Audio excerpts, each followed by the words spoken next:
ऐसे ही चलता रहेगा। चलिए आते रहेंगे, हम शुरुआत करते हैं प्रश्न नंबर 1 की।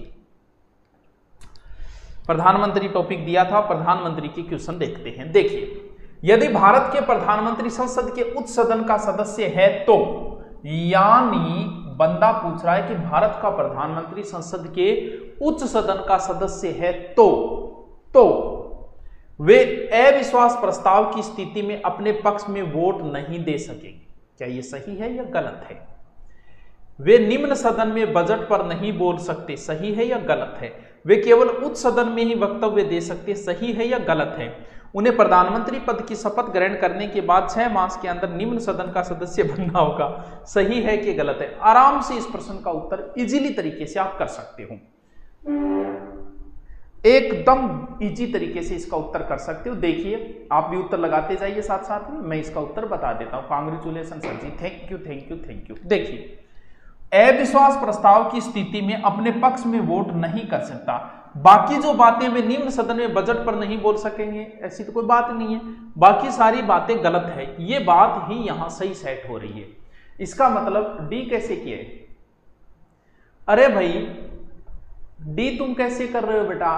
क्यों? क्योंकि प्रधानमंत्री राज्यसभा का सदस्य भी तो हो सकता है। इंदिरा गांधी नहीं थी कि राज्यसभा की सदस्य? चलिए, निम्नलिखित में से कौन एक से अधिक बार प्रधानमंत्री नियुक्त हुए हैं? क्या नेहरू जी एक से ज्यादा बार हुए हैं? क्या इंदिरा गांधी जी हुई है? क्या गुलजारीलाल नंदा जी हुए हैं? क्या अटल बिहारी वाजपेयी हुए हैं? या फिर कौन नहीं हुआ है? 1 या 2, 1 या 3, 1 2 4 या फिर उपयुक्त सभी? बताइए।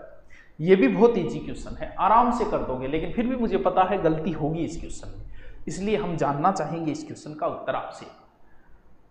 हाँ, मनमोहन सिंह भी राज्यसभा के थे, बिल्कुल। आशा कौशिक है क्या? आशा कुशवाहा, कौशिक है, कुशवाहा। हाँ, देखो टावरो, कुछ लोग गुलजारी नंदा में कंफ्यूज हो सकते हैं, लेकिन ये भी है, ये भी है, ये भी है, ये भी है। हाँ, कार्यवाहक के रूप में। चलिए, भारत का प्रधानमंत्री बनने के लिए न्यूनतम आयु कितनी चाहिए? तो भारत के प्रधानमंत्री के लिए न्यूनतम आयु नहीं, तुम ये याद करो कि प्रधानमंत्री लोकसभा यानी लोकसभा के सदस्य बनने की जो उम्र होती है वो 21, 25, 30 और 35। देखते हैं क्या करते हैं, देखते हैं। मुझे अटिक को मस्त लगा, थैंक यू। न्यू की बधाई हो, thank you thank you thank you. आप सभी को बधाई, क्योंकि आप ही का ताजमहल है। हाँ, आओ, पढ़ो, जाओ, मस्ती करो। हाँ, तो लोकसभा सदस्य को बनने के लिए जो उम्र चाहिए वो प्रधानमंत्री के लिए चाहिए, कोई इसके लिए कोई अलग से नहीं चाहिए। यानी तुम प्रधानमंत्री बन सकते हो, रीड कर ली तो 25 के हो गए, मैं भी बन सकता हूं, लेकिन बन नहीं पाएंगे, वो बात अलग है। प्रधानमंत्री को लोकसभा द्वारा चुना जाता है, संसद के द्वारा चुना जाता है, राष्ट्रपति के द्वारा चुना जाता है, लोकसभा के बहुमत प्राप्त पार्टी के द्वारा नामित किया जाता है। अब देखते हैं कि क्या होता है इस क्वेश्चन में, इस क्वेश्चन का क्या आंसर आता है। हे रीट वाले विद्यार्थियों, सोच समझ के जवाब देना, वरना तुम गलत करोगे इस क्वेश्चन को। ढंग से पढ़ना फिर ढंग से सोच समझ के देना, इसका सही सोच समझ के उत्तर देना।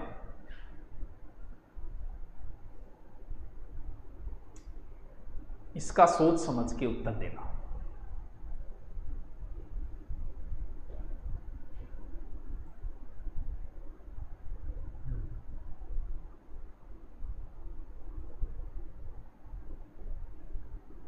ऐसा ही नए कोर्स में हिंदी कब से शुरू करो? शुरू ही है हिंदी तो।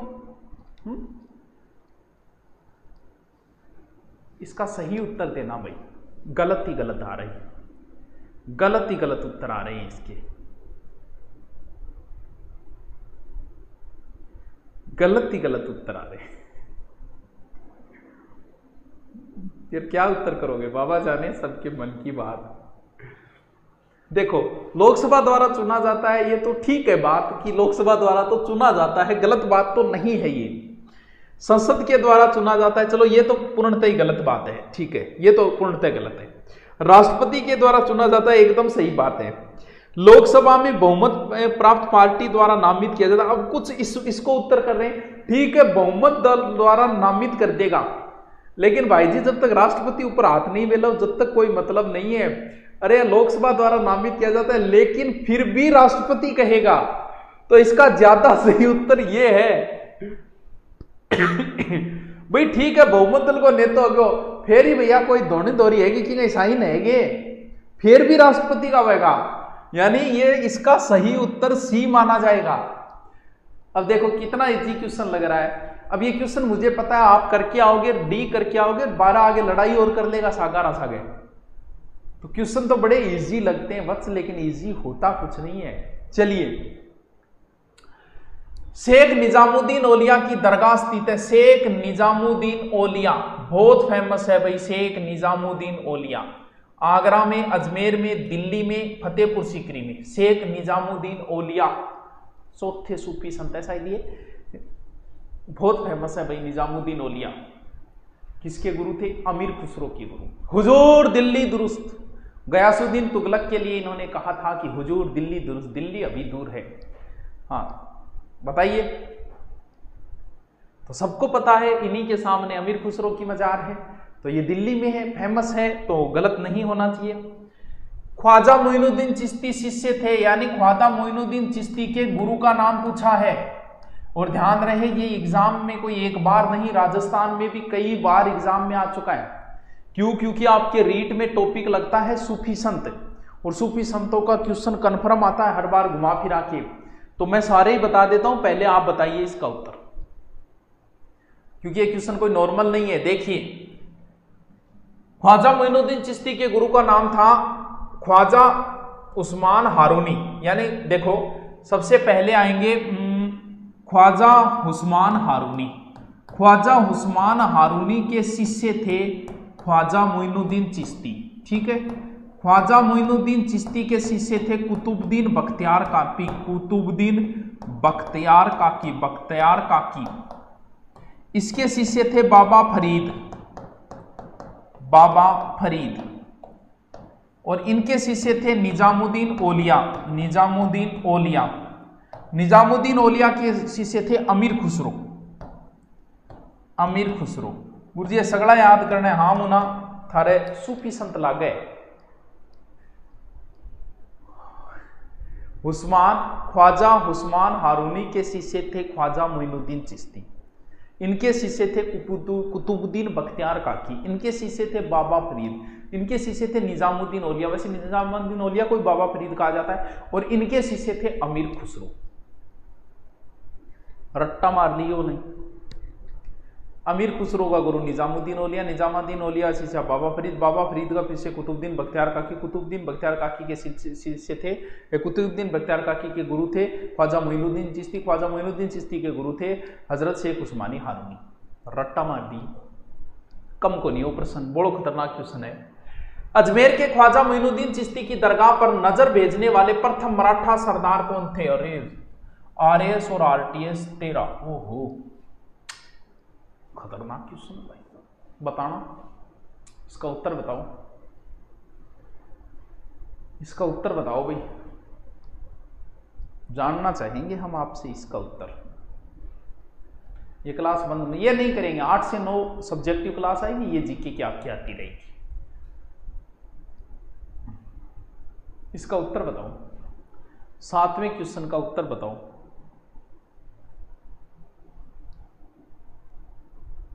अरे उत्तर आ रहा है भाई, उत्तर आ रहा है, आ रहा है, आ रहा है, आ रहा है।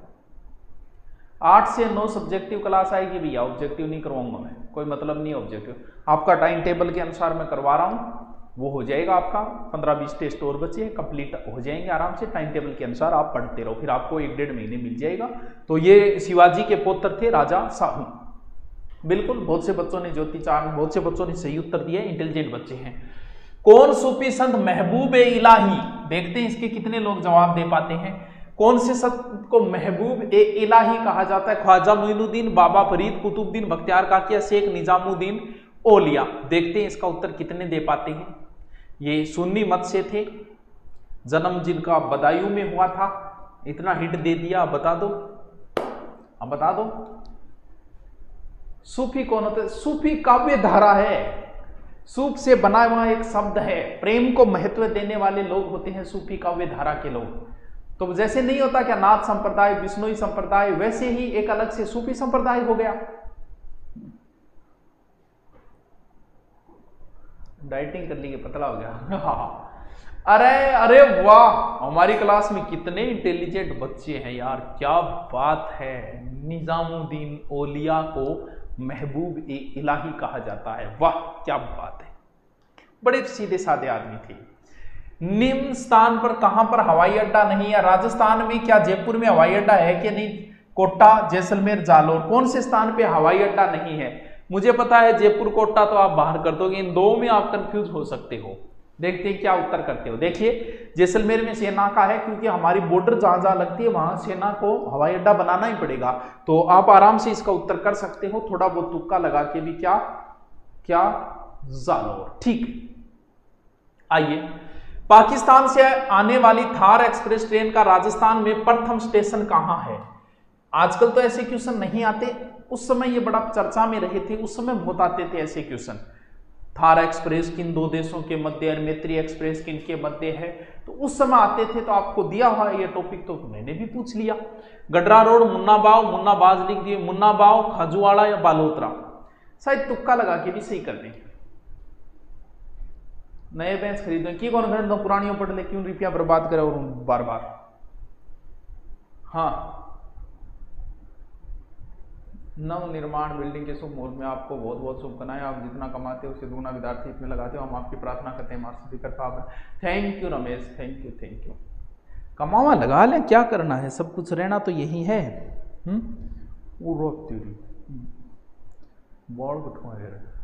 हाँ तो रहना तो यही है। हाँ चलो, मुन्ना बाव बाड़े, बिल्कुल मुन्ना बाव, शाबाश बी। कौन सा राष्ट्रीय राजमार्ग राजस्थान के बीकानेर तथा जैसलमेर शहरों से होता है, पंजाब से गुजरात जाता है? नया तो इसका नाम चेंज कर दिया, बता देंगे, लेकिन फिर भी इसका उत्तर आप जल्दी से लगाओ, आराम से बता दोगे इसका उत्तर, कोई चिंता नहीं है। राजस्थान का सबसे बिजी नहीं है ये, बिजी तो 8 है, तो आराम से इसका उत्तर आप कर दोगे, कोई चिंता वाली बात नहीं है। अरे ये बॉर्डर के सारे NH-15 है, जिसे वर्तमान में 68, 11, 62 कई नाम कर दिए। तो ये NH-15 है। तो आप सर आपने पुराना नाम क्यों दिया? क्योंकि अभी भी कई एग्जाम में हुई जिन्हें पुराना नाम ही पूछा गया। चलिए, जयपुर मेट्रो ट्रेन की शुरुआत कब हुई? उस समय, क्यों? क्योंकि ये वसुंधरा के समय हुई थी। तो देखो इन प्रश्नों में भी सरकारें होती है, अगर आप सोच रहे हो, हर चीज में राजनीति होती है भी। आप बताओ, रीट का कभी टेट कर देते, कभी रीट कर देते, क्या फायदा होता है इससे? बस यही है कि पिछली सरकार ने जो किया ना उसका नाम चेंज कर दो, बस इतना ही होता है इनका। तो उस आजकल तो अब तो नहीं पूछे जाएंगे, क्यों? क्योंकि ये बीजेपी के समय शुरू हुई थी। तो जाहिर सी बात है कि अब कांग्रेस सरकार नहीं पूछी, कांग्रेस सरकार कोई काम करेगी तो वो एग्जाम में बीजेपी सरकार नहीं पूछेगी। होता है ऐसा, आप सोच रहे हो, बिल्कुल होता है ऐसा। तो उस समय बहुत आया था मेट्रो का, बार बार क्वेश्चन आता था, मेट्रो का बार बार आता था, लेकिन अब तो नहीं पूछेंगे इसको। कौन सा? सी। कब? 3 जून 2015 वसुंधरा ने उद्घाटन किया था, मानसरोवर से चांद पोल के बीच। चलिए 15 है, 14 नहीं है।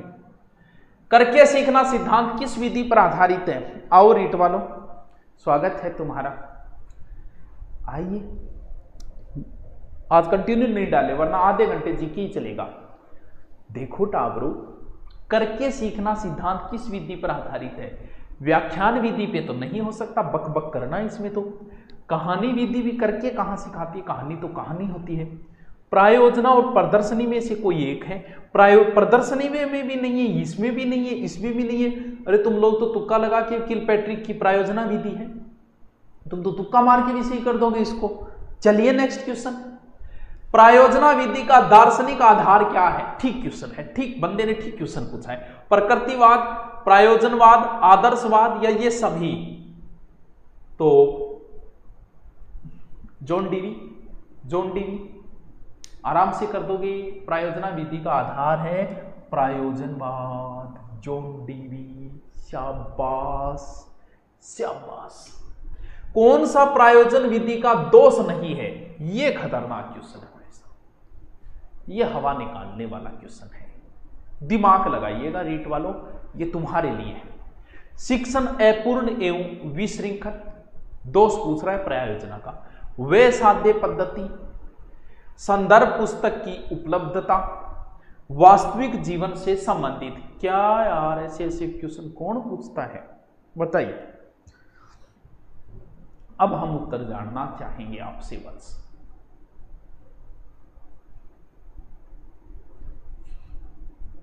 फिर आप शादी करो जीवन खाने तो तेरे चक्कर आप शादी 2-4 करूंगे तो है तन खानो है आज 15 रुपये यही खुआ दी मिठाई तो दो मिठाई खा गो यही खा ले है ओए चालू।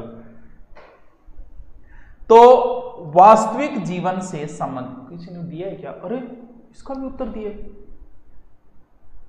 हाँ ये बात है, इसका भी उत्तर बहुत सारों ने दिया है। डी उत्तर। निम्न में से कौन सी विधि बालक में सामाजिकता को विकसित करने की सबसे अच्छी विधि है? इसका तो कर दोगे मुझे पता है। सामाजिकृत अभिव्यक्ति विधि, प्रयोगशाला विधि, मस्तिष्क उद्वेलन विधि या कहानी विधि? पता है मुझे इसका उत्तर आप कर दोगे मुझे पता है। अरे वाह राजेंद्र बहुत पढ़ते हो यार तुम लोग बहुत पढ़ते हो। सामाजिकृत अभिकृत विधि। चलिए नेक्स्ट। बालक के सृजनात्मक क्षमता को विकसित करने वाली सबसे अच्छी सृजनात्मकता विकसित करने वाली सबसे अच्छी विधि है सामाजिकृत अभिकृत विधि, प्रयोगशाला या मस्तिष्क विधि या कहानी विधि? मुझे नहीं लगता कि ये क्वेश्चन आपके लिए टफ होगा। जब आप ऐसे क्वेश्चनों के जवाब दे रहे हो तो ये भी टफ हो, कोई टफ नहीं लग रहा। हाँ बताइए। जीके पूरा होगा? जीके पूरा नहीं हुआ, जीके दोबारा आएगा, हिस्ट्री दोबारा आएगी। हिस्ट्री के प्रश्न नहीं है, आज आगे पीछे कर दिए। कल से आधे घंटे पहले जीके के क्वेश्चन आएंगे और बाद में साइकोलॉजी उसके आएंगे। कल से टाइम टेबल से ही सेट कर देंगे ताकि कुछ और बच्चे जो पटवार ऐसा ही वाला है वो भी देख सके। ठीक है, कल से हो जाएगा ऐसा। आज तो रहने दो। देखो देखो देखो, अरे 17 नंबर। अरे मस्तिष्क विधि और सृजनात्मकता क्षमता का विकास करना है। रीट वाले क्या करें गुरु? रीट वाले पढ़ाई करो, मस्तिष्क उद्वेलन। ये देखो रवि कुमार, बहुत से बच्चे उत्तर दे रहे हैं इसका, इसीलिए तो दे रहे हैं। हिमाच्छादित सामासिक पद में कौन सा समास है? कोई टप तो समास है नहीं। कर्म, करण, संप्रदाय, उपादान। विग्रह आना चाहिए। हिम से आच्छादित, बताइए करण तत्पुरुष है या अपादान तत्पुरुष है? हाँ यहां कंफ्यूज जरूर होंगे, बताइए। विग्रह मैंने बता दिया, उत्तर तुम बताओ। उत्तर तुम ही बताओ। मुझे थे 1900 सेंट लो, मैं सेंट लगाऊंगी बोली। उत्तर तुम बताओ इसका। करण करोगे या अपादान करोगे? तो ध्यान रहे करण है, अपादान से अलग होने के अर्थ में आता है। पेड़ से पत्ता गिरता है, इसमें अपादान है। पेड़ से, हिमालय से नदी निकलती है, इसमें अपादान है। वह आंखों से अंधा है, वह धर्म से विहीन है, वह पाप से मुक्त है। अब बताइए राम बस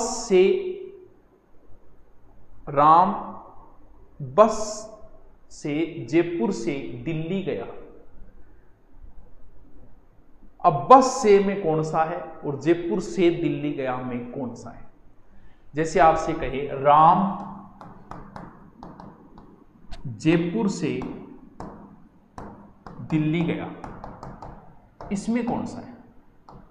राम बस से जयपुर से दिल्ली गया, इसमें बताओ जयपुर से दिल्ली गया।